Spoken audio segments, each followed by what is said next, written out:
इस कहानी को शुरू करने से पहले मैं आपको बता देना चाहता हूँ, कल मैं एक डिफरेंट टाइप की वीडियो अपलोड करने वाला हूँ। वो ड्रामा एक्सप्लेनेशन नहीं बल्कि वो एक पर्सनल स्टोरी होगी। इस वजह से मैं चाहता हूँ आप उसे भी देख लेना, और जिसके लिए मैं वो वीडियो बना रहा हूँ उसे मैं टैग नहीं कर सकता। इस वजह से मैं चाहता हूँ आप देखकर मेरी बातें उस तक पहुँचा देना। हेलो राइजर्स, तो वेलकम बैक टू चैनल। इस कहानी की शुरुआत में हम हमारी फीमेल लीड जू को देख पाते हैं, जिसे उसकी स्टेप सिस्टर काफी बुरी तरीके से बुली कर रही थी। जू तो अपनी स्टेप सिस्टर को इनसे कहती है कि तुमने मुझसे मेरे डैडी को भी छीन लिया और मेरे फियांसे को भी छीन लिया। जू तो रोती हुई स्टेप सिस्टर से कह रही थी कि प्लीज मुझे बता दो तुम ये सब क्यों कर रही हो। लेकिन स्टेप सिस्टर तो इतनी बुरी थी, वो तो जू की एक भी बात नहीं सुनती और उसे वहाँ पर नीचे गिरा देती है, जहाँ पर काफी सारे मिरर ग्लासेस पड़े हुए थे। जू तो काफी बुरी तरह से इंजर्ड हो जाती है। लेकिन हम स्टेप सिस्टर को देखते हैं, स्टेप सिस्टर तो उसे यहाँ पर इस तरीके से छोड़कर चली जाती है। स्टेप सिस्टर के यहाँ से जाते के साथ ही यहाँ पर हमारा मेन लीड वेंजाओ आ जाता है। दरअसल वेंजाओ हमेशा से जू को काफी ज्यादा पसंद करता था, लेकिन जू तो उसे अपने करीब तक नहीं आने देती थी। जू की यहाँ पर आंखें बंद नहीं हुई थी। वो उससे पहले वेंजाओ से कहती है कि मैंने तुम्हें इतना बुली किया, तुम्हारी इतनी इंसल्ट करी, तुम्हें गाली दी, लेकिन तुम फिर भी मेरे पास हो। मेरे जाने के बाद तुम खुश रहना। ये कहते के साथ ही जू की आंखें बंद हो जाती है और तभी अचानक जू की आंखें उसकी बेड के ऊपर खुलती है और जू खुद को देखती है और सोचती है कि मैं तो काफी ज्यादा इंसल्ट थी ना। जू अपना फोन उठाती है और उसके अंदर डेट देख पाती है और जू देख पाती है कि उसकी बहन के बर्थडे वाले दिन रीबर्थ हुआ था। जिसके साथ ही यही हम जू का एक फ्लैशबैक देख पाते हैं, जहाँ पर हम क्वीन को देख पाते हैं जो कि मिरर के अंदर देखकर खुद को क्वीन समझ रही थी। लेकिन जब वो अपने डैड के साथ जू के पास आती है तो उसकी ड्रेस उसे काफी ज्यादा अच्छी लगती है। इस वजह से क्वीन तो अपने डैड से कहने लग जाती है कि जू की जो ड्रेस है वो मुझे काफी ज्यादा अच्छी लग रही है, आप उससे कह दो ना कि वो ड्रेस वो मुझे दे दे। अब यहाँ पर जो जू के डैड थे वो कौन सा अच्छे इंसान थे, वो तो जू से कहने लग जाते कि तुम्हारी जो ये ड्रेस है ये तुम क्वीन को दे दो। जब जू ने वो ड्रेस अपनी स्टेप सिस्टर को नहीं दी थी तो उसके डैडी ने तो उसे मारना ही शुरू कर दिया था। इसके साथ ही हम पार्टी का सीन देख पाते हैं, जहाँ इस बार जू ने वही ड्रेस पहनी थी जो कि पिछली बार उसके डैड ने उसे छीन कर क्वीन को दे दी थी। पार्टी में आने पर सभी लोग जू को बड़े ही गौर से देखे जा रहे थे क्योंकि वो काफी ज्यादा ब्यूटीफुल जो लग रही थी। जू यहाँ पर अपनी स्टेप सिस्टर के पास आती है तो स्टेप सिस्टर तो वहाँ पर उसके सामने काफी ज्यादा अच्छी बनती हुई उसको टच ही करती है कि तभी जू को तो अपने फ्लैशबैक्स याद आते हैं कि किस तरीके से पिछले जन्म में उसने उसे गंदी तरीके से बुली करा था। इस वजह से जू तो क्वीन को दूर भुड़का देती है। तभी हम यहाँ पर जीन नाम के एक बंदे को देख पाते हैं जो कि क्वीन को उठाने के लिए उसके पास आ जाता है और साथ ही जू से कहता है कि वो तुरंत के तुरंत क्वीन से माफी मांगे। इसके साथ ही स्टेप सिस्टर क्वीन तो जू के सामने काफी ज्यादा अच्छी बनने लग जाती है और कहने लग जाती है कि तुम मुझे पसंद नहीं करती, ये बात मैं जानती हूँ, लेकिन तुम मुझे अब माफ कर दो, मेरी वजह से तुम्हारी जीन से लड़ाई हो रही है। दरअसल जीन जू का फियांसे था, लेकिन इस बार जू को सारी सच्चाई पता थी कि जीन उसके स्टेप सिस्टर के साथ यानी कि क्वीन के साथ मिला हुआ है। कई बार रियलिटी में भी दो लोग मिलकर तीसरे इंसान को इसी तरीके से धोखा देते हैं। ये यहाँ पर बात कर ही रहे थे, तभी यहाँ पर वेंजाओ की एंट्री भी हो जाती है। वेंजाओ को देखते के साथ ही जू उसके पास चली जाती है और वो पास जाकर उसे देख रही थी और वेंजाओ भी उसकी तरफ देखता है और यही हमें एक फ्लैशबैक का सीन दिखाया जाता है, जहाँ पर वेंजाओ के हाथ में जू की एक फोटो थी। वेंजाओ उस फोटो को साइड में रखने के बाद खुद को भी शूट कर लेता है और ये सब इस वक्त जू की स्पिरिट देख रही थी। ये चीज देखकर उसे काफी ज्यादा बुरा लगता है क्योंकि दुनिया में बुरी लड़कियां बहुत होती है लेकिन अच्छी लड़कियां तो बहुत कम है। अब हम प्रेजेंट का सीन देख पाते हैं, जहाँ पर वेंजाओ जू से कहता है कि आखिर तुम इस तरीके से मुझे क्यों देख रही हो। जू तो डायरेक्टली वेंजाओ से कह देती कि मैं जीन को बिल्कुल भी पसंद नहीं करती, मैं तुम्हें पसंद करती हूँ और मैं वादा करती हूँ कि मैं कभी भी धोखा नहीं दूंगी तुम्हें। वेंजाओ जू से कहता है कि क्या तुम मेरे साथ मजाक कर रही हो। वेंजाओ को तो ये सब अभी मजाक लग रहा था। अब तभी यहाँ पर क्वीन का बर्थडे था, इसलिए उसका केक भी यहाँ पर आ चुका था। यहाँ पर हम जू का एक फ्लैशबैक और देख पाते हैं, जहाँ हम देख पाते हैं कि जू के डैड ने अपनी अडॉप्टेड डॉटर को जू के 5% शेयर्स छीन कर क्वीन को दे दिए थे। जब जू ने इस बारे में अपने डैड से कहा था कि आप ऐसा कैसे कर सकते हो, तो डैड ने उसे काफी ज्यादा मारा था। प्रेजेंट में जू कहती है कि इस बार तुम मेरे शेयर्स बिल्कुल भी नहीं ले सकते। जू ने तो इस जगह को आग लगा दिया था और खुद बाहर चले गई थी। बाहर जाते ही उसे वेंसाओ देखता है और उससे कहता है कि क्या तुम ठीक हो। जू वेंसाओ से कहती है कि अभी थोड़ी देर पहले तो तुमने कहा था कि तुम मुझे पसंद नहीं करते, तुम मुझे डेट भी नहीं करना चाहते, फिर तुम्हें मेरी फिक्र क्यों हो रही है। तभी पार्टी के सारे लोग बाहर की तरफ भागते हुए आ जाते हैं। अब यहाँ पर क्विंग अपने डैड से कहती कि मुझे सब कुछ पता है, ये सब जू ने किया है। अब यहाँ जू का एक्स फियांसे भी था जो कि जू से कहता है कि अभी तक तो मैं तुमसे शादी करने वाला था, लेकिन अब मैं तुमसे शादी बिल्कुल भी नहीं करने वाला। लेकिन अब इस बेवकूफ को कौन बताए, जू तो इसमें पहले से इंटरेस्टेड नहीं है। जेन को रिच होने का घमंड था, लेकिन यहाँ पर तो वेंसाओ भी खड़ा हुआ था। जू के डैड की तरफ देखता है और उनसे कहता है कि जू सबसे पहले बाहर आ गई क्योंकि उसने सबसे पहले आग देख ली थी। उसे वहाँ पर सफोकेशन हो रही थी, इसलिए वो बाहर आ गई। उसे नहीं पता कि आग किसने लगाई। यहाँ वेंसाओ ने जू का हाथ पकड़ रखा था और उसे वो सपोर्ट कर रहा था। ये चीज देखकर जेन वहाँ पर आता है और वेंसाओ से कहता है कि तुम मेरे फियांसे से दूर हो जाओ। वेंसाओ तो वहाँ से तुरंत ही चला जाता है, वो भी बिना कुछ बोले, और जू भी वहाँ से चली जाती है क्योंकि उसे काफी ज्यादा बुरा लग रहा था, क्योंकि वो जानती थी वेंसाओ उससे कितना प्यार करता है। जू तो अकेले में काफी ज्यादा रोती है, लेकिन बुरे लोगों को फर्क ही कहाँ पड़ता है किसी के रोने से। मॉर्निंग तक जू इसी तरीके से बैठी रहती है और रोती रहती है, और मॉर्निंग उठते के साथ ही वो सबसे पहले वेंसाओ के पास जाती है। वो वेंसाओ के थोड़ा सा क्लोज जाती है, लेकिन वेंसाओ तो उसे सोफा पर साइड में बैठा देता है। वेंसाओ जू से कहता है कि तुम्हें मुझसे दूर रहना चाहिए। आखिर वेंसाओ उससे दूर क्यों होना चाहता है, इस वजह से वो वेंसाओ को साफ साफ कहते थे कि मैं आज जाकर जेन के साथ जो उसने एंगेजमेंट करी थी उसे तोड़ दूंगी। जो चीज सुनकर वेंसाओ को काफी ज्यादा अच्छा लगता है। वेंसाओ जू से कहता है कि फिर तुम क्या करोगी। जू कहती कि फिर मैं तुम्हें डेट करूंगी। इसके बाद हम जू को देखते हैं जो कि अपनी ग्रैंड मदर के पास आ गई थी। जू अपने ग्रैंड मदर से कहती है कि मुझे जीन के साथ एंगेजमेंट तोड़नी है क्योंकि जीजिंग मेरे स्टेप सिस्टर के साथ मिलकर मुझे ही धोखा दे रहा है। ग्रैंड मदर को ये सब चीजें जानकर काफी ज्यादा बुरा लगता है। ग्रैंड मदर कहती कि ऐसे इंसान को मैं खुद सजा दूंगी। अब जू यहाँ पर ग्रैंड मदर के साथ बात कर ही रही थी, तभी दूर से हम स्टेप सिस्टर क्वीन को जीन के साथ में देख पाते हैं, जो कि दूर से जू और ग्रैंड मदर को देख रहे थे। जैसे ही जू बाहर की तरफ आती है, स्टेप सिस्टर और जीन तो उसके पीछे पीछे उसके पास आ जाते हैं। जीन यहाँ पर जू को रोकता है, तो जू तो जीन से कहती है कि मैंने ग्रैंड मदर के साथ पहले ही बात कर ली है, मैं एंगेजमेंट तोड़ना चाहती हूँ, इस वजह से अब तुम्हें मेरा पीछा करने की जरूरत नहीं है। अब यहाँ जू जीन को यानी इस बुरे इंसान को छोड़कर यहाँ से चली जाती है, जिस बात से जीन को काफी ज्यादा गुस्सा आता है। साथ ही वेंसाओ यहाँ पर जू को लेने के लिए आ गया था, इस वजह से भी जीन को काफी ज्यादा गुस्सा आता है। अब कार से जाते वक्त हम जू को वेंसाओ के काफी ज्यादा क्लोज आते हुए देख पाते हैं। वेंसाओ तो बार बार जू से दूर हो रहा था। इसके बाद हम जू को देख पाते हैं जो कि अपने घर पर आ गई थी, और जैसे ही वो घर पर आती है तो अपने स्टेप सिस्टर को अपने डैड के साथ बैठा हुआ देखती है। यहाँ पर स्टेप सिस्टर डैडी से कहती है कि ये जो जू है ये ग्रैंड मदर के पास गई थी और इससे और उनसे इसने ये कहा था कि ये एंगेजमेंट तोड़ना चाहती है। जो चीज सुनकर जू के डैड को काफी ज्यादा गुस्सा आता है। तभी यहाँ पर मेड आकर डैड से कहती है कि बाहर क्योटो यूनिवर्सिटी से एक प्रोफेसर आए और वो बता रहे हैं कि आपकी बेटी ने साइंस के अंदर हाई स्कोर किया है। यहाँ डैड को ऐसा लग रहा था कि उनकी बेटी क्वीन ने साइंस के अंदर हाई स्कोर किया है, लेकिन जैसे ही प्रोफेसर अंदर की तरफ आते हैं वो डैड को बताते हैं कि उनकी बेटी क्वीन ने नहीं बल्कि जू ने साइंस के अंदर हाई स्कोर किया है, जिससे स्टेप सिस्टर को काफी ज्यादा बुरा लगता है। इसी के साथ जू तो काफी ज्यादा खुश होती हुई सीधा वेंसाओ के आकर गले लग जाती है। जू वेंसाओ से कहती है कि मैं आज काफी ज्यादा खुश हूँ क्योंकि एसोसिएट प्रोफेसर मेरे घर पर आए थे और उन्होंने बताया कि मैंने साइंस के अंदर हाई स्कोर किया है। वेंसाओ जू से कहता है कि क्या तुमने घर पर नहीं बताया। जू कहती है कि घर पर मेरी बात सुनने वाला कोई भी नहीं है, मैं वहाँ किसको बताती, इसलिए मैं सबसे पहले तुम्हारे पास आई। इसके बाद जू ग्रेजुएट हुई थी, इस वजह से बहुत सारे लोग उसके लिए काफी सारे गिफ्ट लेकर आए थे। अब ग्रेजुएशन पार्टी के अंदर सभी लोग आए हुए थे, लेकिन जू को तो सिर्फ वेंसाओ का इंतजार था, लेकिन वो तो यहाँ पर आता ही नहीं है। इस वजह से जू काफी ज्यादा दुखी होकर सीधा वेंसाओ के पास चली जाती है और उससे कहती है कि तुमने तो मुझसे वादा किया तुम मेरी ग्रेजुएशन पार्टी के अंदर जरूर आओगे, लेकिन तुमने अपना वादा तोड़ दिया, तुम वहाँ पर नहीं आए। अब जू वेंसाओ को ये सब बोलते हुए उसके साथ रूम के अंदर चली जाती है। जो चीज दूर खड़ी स्टेप सिस्टर देख रही थी और अपने मन के अंदर ही कह रही थी कि अब तो जू मैं तुम्हें बिल्कुल भी नहीं छोड़ने वाली। खैर क्वीन जैसी बुरी लड़की और करेगी भी क्या। जू वेंसाओ के ऊपर काफी ज्यादा गुस्सा कर रही थी और उससे कह रही थी कि तुम मेरी ग्रेजुएशन पार्टी के अंदर नहीं आए। इस वजह से वेंसाओ अपने पॉकेट से एक नेकलेस निकालता है और उस नेकलेस को वो जू को पहना देता है, जिसे देखकर जू को काफी ज्यादा अच्छा लगता है। इसके साथ ही हम स्टेप सिस्टर को देख पाते हैं, जो कि सीधा ज़ीन के पास जाती है और उससे कहती है कि मैंने अभी अभी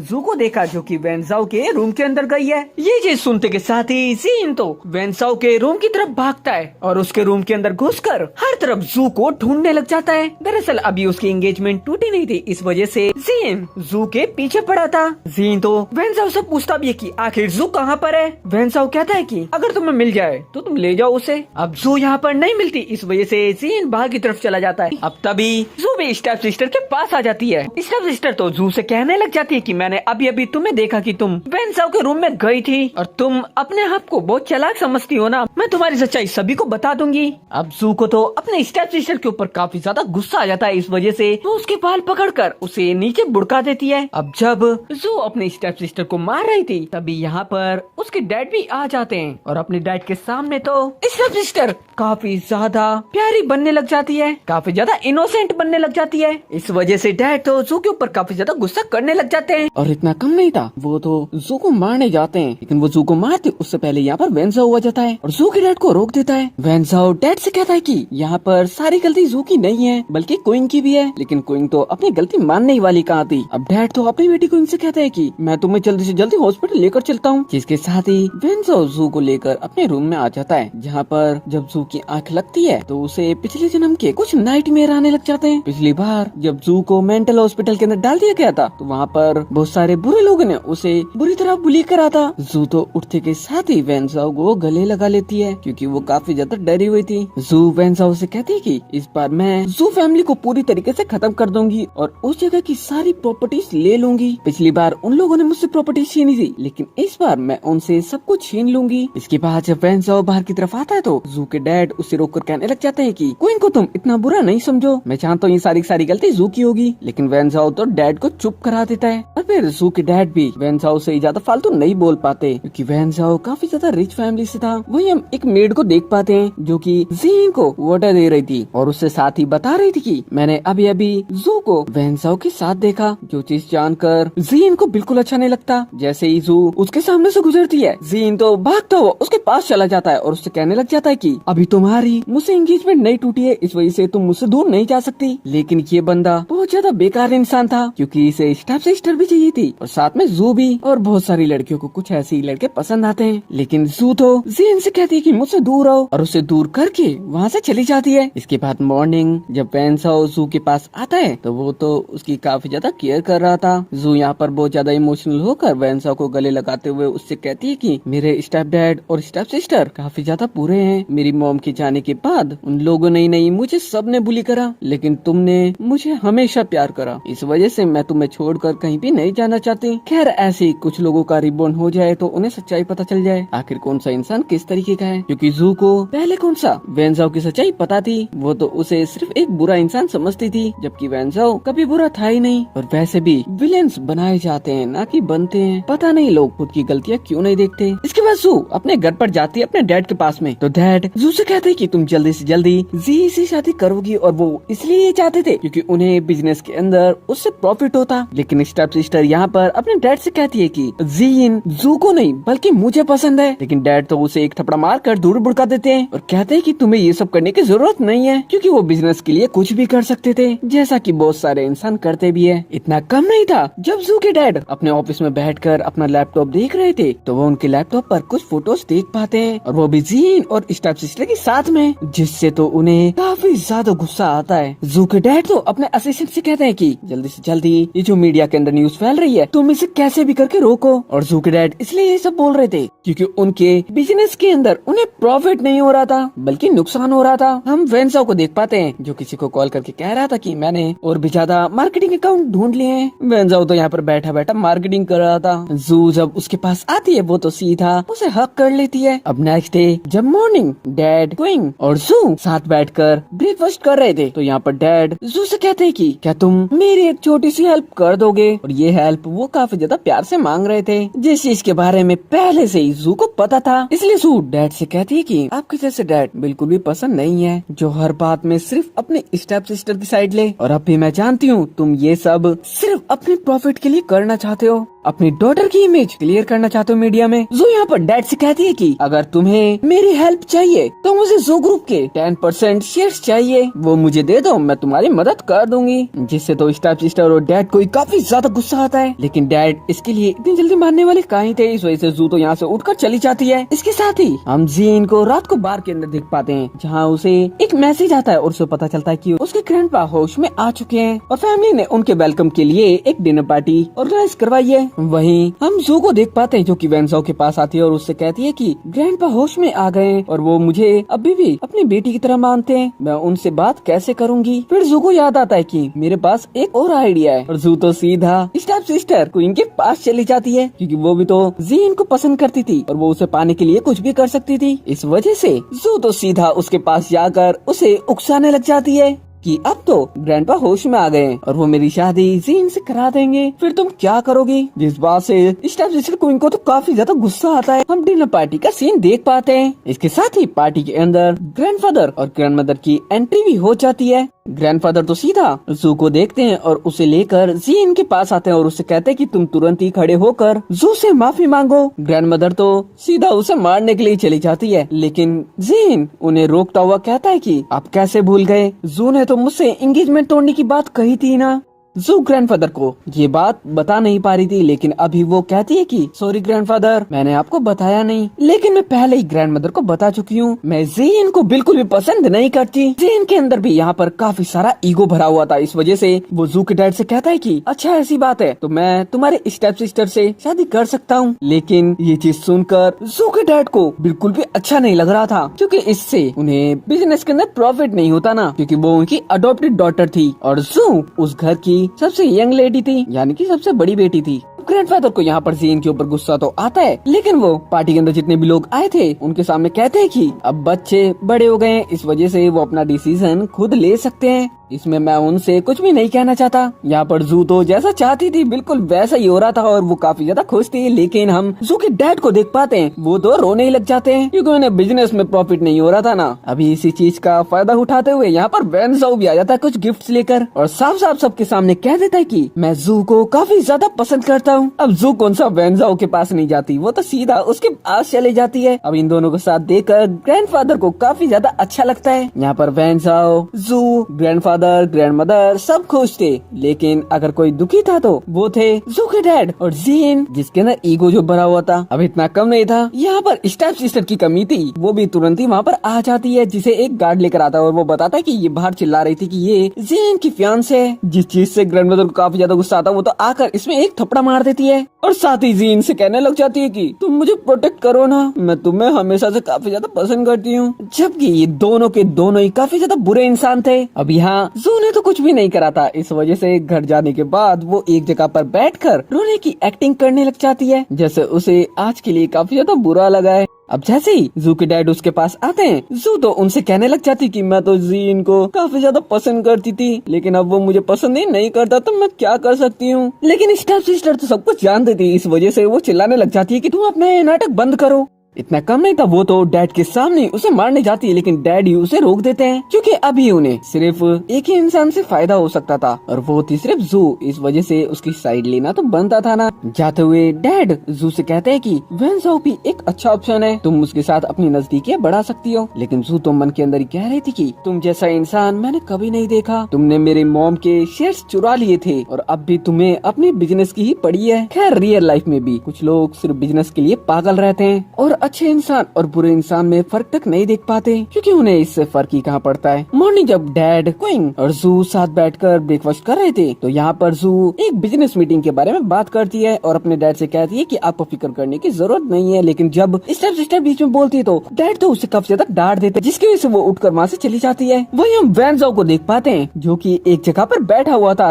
तभी वहाँ पर एक मेड आती है और उसके काफी ज्यादा चिपकने लग जाती है। वेंसाओ उसे लगातार दूर कर रहा था, लेकिन वो तो दूर जाने का नाम ही नहीं ले रही थी। तभी वहाँ पर जू की एंट्री हो जाती है और जैसे उसकी एंट्री होती है, वो तो आते ही मेड को एक जोरदार थप्पड़ मारती है। इतना कम नहीं था, वो तो उसके ऊपर काफी ज्यादा गुस्सा करने लग जाती है। दरअसल जू अपने पिछले जन्मों की यादों से काफी ज्यादा फ्रस्ट्रेटेड थी और उसे पता ही नहीं चलता वो इतना ज्यादा गुस्सा कर गई। इस वजह से वेंसाओ उसे गले लगाता है और उसे शांत करता है और मेड के जाते ही वेंसाओ जू को एक सोफा पर बैठाता है और उसके काफी ज्यादा क्लोज आने लग जाता है। जू को लग रहा था वो उसके लिप्स पर किस करेगा, लेकिन वो उसके लिप्स पर नहीं बल्कि उसके सिर पर किस करता है। इसके बाद ऑयल टाइकून्स की कुछ बिजनेस मीटिंग होने वाली थी। इसके बाद हम उस बिजनेस मीटिंग या उस बिजनेस पार्टी का सीन देख पाते हैं जहाँ पर सभी लोग आए थे और स्टेप सिस्टर भी आ गई थी। डैड उससे पूछते भी कि तुम यहाँ पर कैसे आई, तो वो कहती है कि मुझे जीन ने बुलाया है, और क्वीन तो जीन को देखती उसके पास चली जाती है। अब यहाँ पर एक बंदा पहले से वैनजाओ को जानता था और वो जानता था कि वैनजाओ बचपन से ही जू को पसंद करता है। जब जू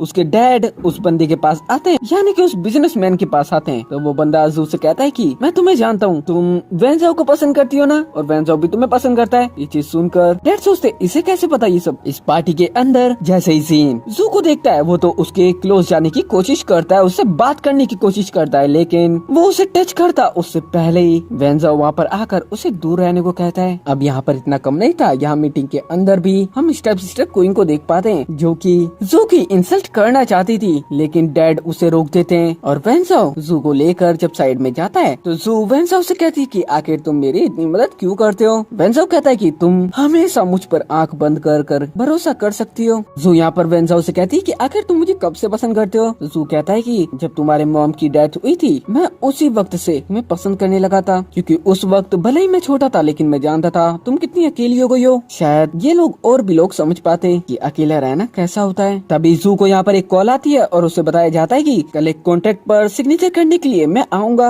अब कॉन्ट्रैक्ट की बात सुनकर तो जू काफी ज्यादा खुश हो जाती है। नेक्स्ट डे हम उस बिजनेस टाइकून को देख पाते हैं जो कि जू के डैड की बिजनेस मीटिंग के अंदर आया हुआ था। वो बिजनेस टाइकून जू के डैड से हाथ नहीं मिला था और उनसे कहता है कि मैं यहाँ पर तुम्हारे साथ कॉन्ट्रैक्ट करने के लिए नहीं आया, बल्कि जू के साथ कॉन्ट्रैक्ट करने के लिए आया हूँ, क्योंकि वो भी तो इस कंपनी की एक बहुत बड़ी शेयर होल्डर है। अब प्रोजेक्ट मिस जू का है तो मैं कॉन्ट्रैक्ट भी तो उन्हीं के साथ करूंगा। जू के डैड तो जू के ऊपर गुस्सा करना चाहते थे, लेकिन जू अपने डैड से कहती है कि मुझे नहीं पता था कि ये बिजनेस टाइकून मेरे प्रोजेक्ट के लिए यहाँ पर आया है। अब जू के डैड बिजनेस टाइकून के आगे जू को कुछ भी नहीं बोल सकते, इस वजह से वो तो वहाँ पर फेक स्माइल करने लग जाते हैं। जू के डैड बिजनेसमैन के जाते के साथ ही जू से कहते हैं कि अगर तुम्हें अपना प्रोजेक्ट कंटिन्यू करना है तो तुम्हें लोकल कंज्यूमर्स की परमिशन लेनी होगी, और इसके साथ ही गुस्से में कहते हैं कि मैं इस एप्लीकेशन को अभी के अभी रिजेक्ट करता हूँ। जू भी अपने डैड से कहती है कि जैसे आपकी मर्जी, आप जो चाहे वो करिए, और ये कहकर वो तो वहाँ से चली जाती है, जिससे डैड तो अपने हार्ट पर हाथ रख लेते हैं, क्योंकि उन्होंने कितने बुरे काम करे थे उन्हें नहीं पता था, क्योंकि काफी सारे बिजनेसमैन सिर्फ अपने मतलब के लिए तो काम करते हैं। बाहर आने पर जीन जू को रोकने की कोशिश करता है, लेकिन जू तो उसकी सुनती नहीं और सीधा वैनजाओ की कार में जाकर बैठ जाती है। जब जू कार के अंदर वैनजाओ के साथ बैठी थी तो वो उससे कह रही थी कि आगे क्या होने वाला है, मैं इसके बारे में सोचना नहीं चाहती, लेकिन वैनजाओ कहता है कि तुम्हें फिक्र करने की जरूरत नहीं है, मैं हमेशा तुम्हारे साथ हूँ। यहाँ पर जू वैनजाओ से कहती है कि अब तो मेरे पास कुछ भी नहीं है, क्या तुम मुझे अब भी पसंद करते हो। तो वैनजाओ तो उसे एक कार्ड देकर कहता है कि मेरे होते हुए तुम्हें ये सब सोचने की जरूरत नहीं है, काश की कोई लड़की भी इस तरीके से बोल सकती। जू को यहाँ पर अपने पिछले जन्म की कुछ बातें याद आती है, किस तरीके से जब वो एक कमरे के अंदर अकेली दुखी होकर रो रही थी, तब उसके पास कोई भी नहीं आया था, सिर्फ वैनजाओ आया था, और वैनजाओ ने आकर उससे कहा था कि वो रोए ना, लेकिन उल्टा जू ने उसके ऊपर काफी ज्यादा गुस्सा करा था, वो तो उसे मारने लग गई थी, लेकिन वैनजाओ ने तब भी जू से प्यार किया था। ये चीज सोचकर प्रेजेंट में जू कहती है कि मुझे हमेशा उन सब चीजों के लिए काफी ज्यादा बुरा लगता है, खैर मुझे भी मेरी गलतियों के ऊपर काफी ज्यादा बुरा लगता है, लेकिन मैं अब उसे बता नहीं सकता क्योंकि वो सुनना ही नहीं चाहती। इसके साथ ही जू को का मैसेज आता है और उसने लिखा था तुम्हें एक लाइसेंस की जरूरत थी ना, वो मैं तुम्हारे लिए कर सकता हूँ। इस वजह से रात को जू उसके पास जाती है, लेकिन यहाँ पर जो जीन था उसकी तो अलग अलग शर्तें थी, इस वजह से जू उससे कहती है कि मुझे तुम्हारे लाइसेंस की जरूरत नहीं है, मैं यहाँ से जा रही हूँ। लेकिन जैसे वो जा रही होती है वैसे ही जीन कहता है कि मैं इस लाइसेंस को फाड़ दूंगा। वो ये बोल ही रहा था कि तभी यहाँ पर ग्रैंडफादर की एंट्री हो जाती है। जीन जू की तरफ देखकर कहता है कि अच्छा है, तुमने बहुत अच्छी प्लानिंग करी है। ग्रैंडफादर तो उस लाइसेंस को लेकर सीधा जू को दे देते हैं और जू ग्रैंडफादर को शुक्रिया बोलकर वहाँ से चली जाती है। बाहर आने पर वैनजाओ जू से कहता है कि तुम्हारी प्लानिंग इतनी ज्यादा अच्छी थी, ये तो मैंने सोचा ही नहीं था। लेकिन जू जीन के पास गई थी, इस वजह से वेंजाओ थोड़ा सा नाराज भी था उससे। इसलिए जू अपने मन के अंदर कहती कि अब घर जाकर इसे मनाना होगा। घर जाने के बाद जू तो काफी ज्यादा अट्रैक्टिव तरीके से वेंजाओ के पास आती है। जब जू वेंजाओ से कहती है कि वो उसके क्लोज आए, लेकिन वो तो आता ही नहीं है। जब जू उससे कहती है कि तुमसे कुछ नहीं होने वाला, तो वेंजाओ तो सीधा उसके ऊपर ही चढ़ जाता है और फिर दोनों के दोनों किस करने लग जाते हैं। इसके साथ ही वेंजाओ जू से कहता है कि तुम्हें अब सो जाना चाहिए, लेकिन जू कहती है कि मुझे नींद नहीं आ रही और मुझे सोना भी नहीं है, इस वजह से तुम्हें पता है तुम्हें क्या करना है। फिर दोनों के दोनों वापस से क्लोज आ जाते हैं और इस बार तो वो किस करते करते कुछ ज्यादा क्लोज आ जाते हैं। इसके बाद हम जू के डैड की शेयर होल्डर मीटिंग को देख पाते हैं, जहाँ पर सारे शेयर होल्डर्स जू की बातों को फॉलो कर रहे थे, जैसे कंपनी वो चला रही हो। और यहाँ पर जू के डैड की तो कोई रिस्पेक्ट तक नहीं करता, भले ही वो वहाँ पर सीनियर थे, क्योंकि वो बुरे भी तो थे। अब यहाँ से सभी लोगों के जाने के बाद डैड तो जू के ऊपर गुस्सा करना चाहते थे, लेकिन जू उल्टा उनसे कहती है कि तुमने तो हमेशा ही मुझे अपनी स्टेप डॉटर के साथ मिलकर काफी ज्यादा बुली किया है। जब जू यहाँ से जा रही थी तो स्टेप सिस्टर उसके सामने आकर गिर जाती है, लेकिन जू तो उसकी तरफ देखती तक नहीं है और वहाँ से चली जाती है। जिसके साथ स्टेप सिस्टर डैड के पास जाती है। डैड उससे कहते हैं कि मुझे पता है जू ग्रुप जल्दी से जल्दी जू लेना चाहती है, लेकिन मैं ऐसा होने नहीं दे सकता। लेकिन स्टेप सिस्टर कहती कि मैं जानती हूँ मुझे क्या करना है। इस वजह से वो रात को सीधा एक बार के अंदर जीन के पास चली जाती है, जो वहाँ पर नशेड़ियों की तरफ पड़ा रहता था, यानी कि ड्रिंक पे ड्रिंक करता रहता था। जीन वेंजाओ को कॉल करके कहता है कि तुम मुझे हरा नहीं सकते। वैसे ही वो तो नशे में था, इस वजह से जू से कहती है कि तुम्हें जो भी करना है तुम करते रहो, और कॉल कट कर देती है, जिससे जीन को काफी ज्यादा गुस्सा आता है, लेकिन वो कर भी क्या सकता था। अब नेक्स्ट डे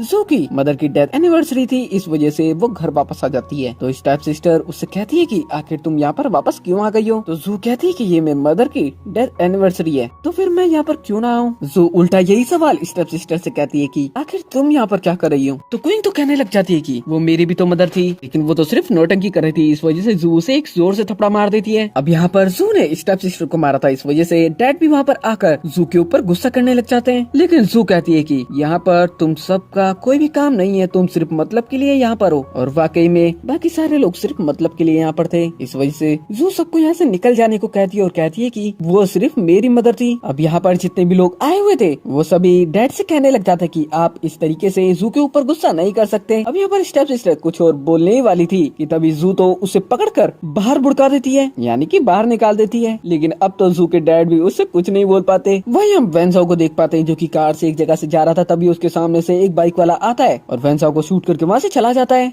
लेकिन इसके बाद भी वेंजाओ कैसे तो रेडी होकर जू की मॉम की डेथ एनिवर्सरी में पहुंच जाता है। लेकिन यहाँ हम जीन का चेहरा देख पाते हैं, जिसे वेंजाओ जिंदा देखकर बहुत ज्यादा हैरानी होती है। अब यहाँ पर जू वेंजाओ को अपनी मॉम से मिलाकर सबके सामने नौटंकी करने लग जाती है और कहने लग जाती है कि यहाँ पर मेरी कोई भी रिस्पेक्ट नहीं करता, सब मुझे यहाँ से बाहर निकालना चाहते हैं, इस वजह से मैं चाहती हूँ वेंजाओ तुम मुझे यहाँ से लेकर अपने साथ चले जाओ। और ये कहकर दोनों के दोनों बाहर की तरफ आ जाते हैं। लेकिन जब वेंजाओ कार के अंदर बैठता है तो वो अपने चेस्ट पर हाथ लगाता है, क्योंकि उसे वहाँ पर पेन हो रहा था। लेकिन वो जू को नहीं बताता कि उसके साथ क्या हुआ है। लेकिन जू जैसे वो वहाँ पर देखती है तो उसे वहाँ पर उसकी शर्ट पर रेड रेड नजर आता है, जिससे वो समझ जाती है कि वेंजाओ के साथ क्या हुआ है। वो उसे जल्दी से हॉस्पिटल चलने को कहती है। इसके साथ ही ये सब हॉस्पिटल आ जाते हैं। हॉस्पिटल में वेंजाओ का इलाज होने के बाद वेंजाओ जू से कहता है कि मैंने तुम्हें टाइम पर ये सारी चीजें नहीं बताई, मुझे माफ कर देना। अब यहीं हॉस्पिटल के अंदर जब जू बाहर की तरफ जा रही थी, उसे जीन की मॉम नजर आती है, जो कि उसे देखकर कहती है कि तुम यहाँ पर जीन से मिलने आई हो।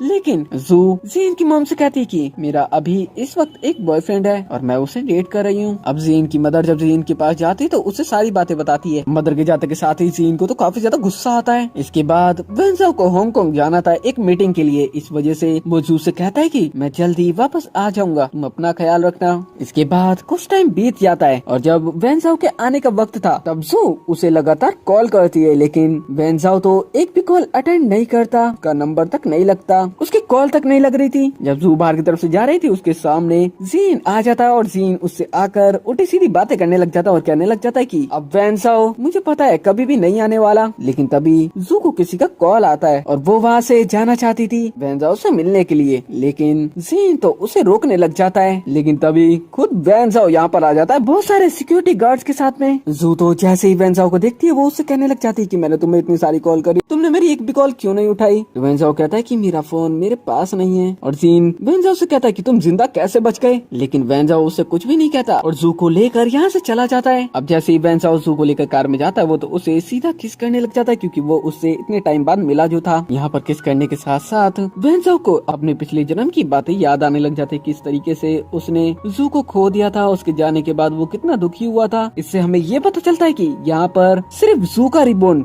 या रिबर्थ नहीं हुआ था, बल्कि वेंजाओ का भी रिबॉर्न हुआ था। इसके बाद हम जू को और वेंजाओ को एक जगह पर आया हुआ देख पाते हैं, जहाँ वो दूर जू के डैड को और क्वीन को भी देख पाते हैं, जहाँ पर जू के डैड क्वीन को बाकी बिजनेसमैन से मिला रहे थे। जू यहाँ पर समझ जाती है और वेंजाओ से कहती है कि अब मेरे डैड क्वीन को अपने बिजनेस सर्कल के अंदर लाना चाहते हैं। लेकिन वेंजाओ जू से कहता है कि वो कितना भी कुछ कर ले, वो है तो सिर्फ बेवकूफ इंसानी, क्योंकि डैड और क्वीन यानी कि स्टेप सिस्टर दोनों के दोनों ही मतलबी और बुरे थे। दरअसल यहाँ पर एक ऑक्शन होने वाला था, तभी यहाँ पर एक चीज आती है जिसकी सबसे पहली बोली जू के डैड लगाते 3.3 मिलियन, लेकिन जू कैसे पीछे रह सकती थी, वो 5 मिलियन की बोली लगा देती है, जिससे स्टेप सिस्टर को गुस्सा आता है तो वो 10 मिलियन की लगा देते हैं। अभी ये बोली तो ऑलरेडी जू जीत चुकी थी। तभी इसके बाद एक नेकलेस के ऊपर भी बोली लगना शुरू हो जाती है, जिसकी बोली 50 मिलियन से स्टार्ट होती है, लेकिन स्टेप सिस्टर 55 मिलियन लगाती है। लेकिन जू पीछे कैसे रह सकती थी, इसलिए वो तो डायरेक्ट 150 मिलियन की बोली लगा देती है। और स्टेप सिस्टर तो थोड़ा भी नहीं सोचती और वो 200 मिलियन की बोली लगा देती है।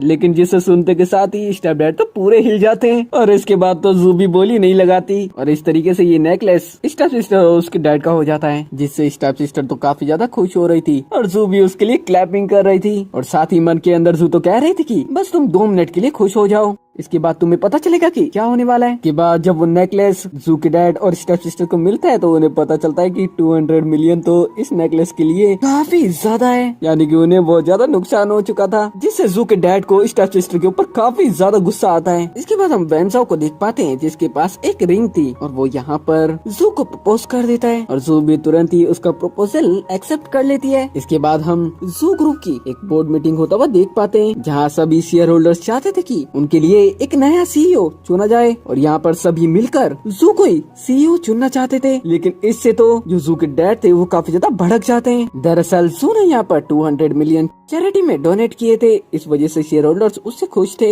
लेकिन तब यहाँ पर स्टेप सिस्टर आ जाती है और वो आकर जू से कहने लग जाती कि तुम बहुत ज्यादा मतलबी हो, जबकि वो खुद को नहीं जानती थी। स्टेप सिस्टर तो फिर से जू को मारने की कोशिश करती है, लेकिन अब तो जू उसे एक जोरदार थप्पड़ मारकर दूर कर देती है। इसके साथ ही यहाँ पर एक एडवोकेट आ जाता है और वो जू के डैड से कहता है कि आपको जू को उसकी प्रॉपर्टीज देनी होगी, आप उसकी प्रॉपर्टीज उससे छीन नहीं सकते। वैसे भी ये सारी प्रॉपर्टीज रियल में तो जू की मदर की थी, इस वजह से ये जमीन उसे मिलनी तो चाहिए थी, जो कि उसे अब मिल भी चुकी थी। एडवोकेट बाहर आने के बाद जू से कहता है कि अब तो वो खुश हो जाए, इतने सालों से वो इस चीज के लिए मेहनत कर रही थी, वो चीज उसे मिल चुकी है। लेकिन जू अब भी काफी ज्यादा इमोशनल थी, वो घर जाकर वेंजाओ के कंधे पर सर रख कर बैठ जाती है। इसके बाद हम जू के डैड को देख पाते हैं, जो कि सभी के सामने ये अनाउंस करने वाले थे कि जू ग्रुप की अब सीईओ जू बनने वाली है। लेकिन यहाँ पर स्टेप सिस्टर उसे एक ड्रिंक पिला देती है और फिर एक लड़की उसे ले जाकर एक कमरे के अंदर डाल देती है। दरअसल ये सब के सब यहाँ पर मिले हुए थे जू को फंसाने के लिए। दरअसल इनका प्लान था ये जू को एक लड़के के साथ एक रूम के अंदर छोड़ देंगे और वहाँ पर इन्होंने एक कैमरा भी लगा रखा था, जिससे ये रिकॉर्ड तो बहुत कुछ करना चाहते थे। लेकिन यहाँ पर जू ने वो ड्रिंक पी ही नहीं थी।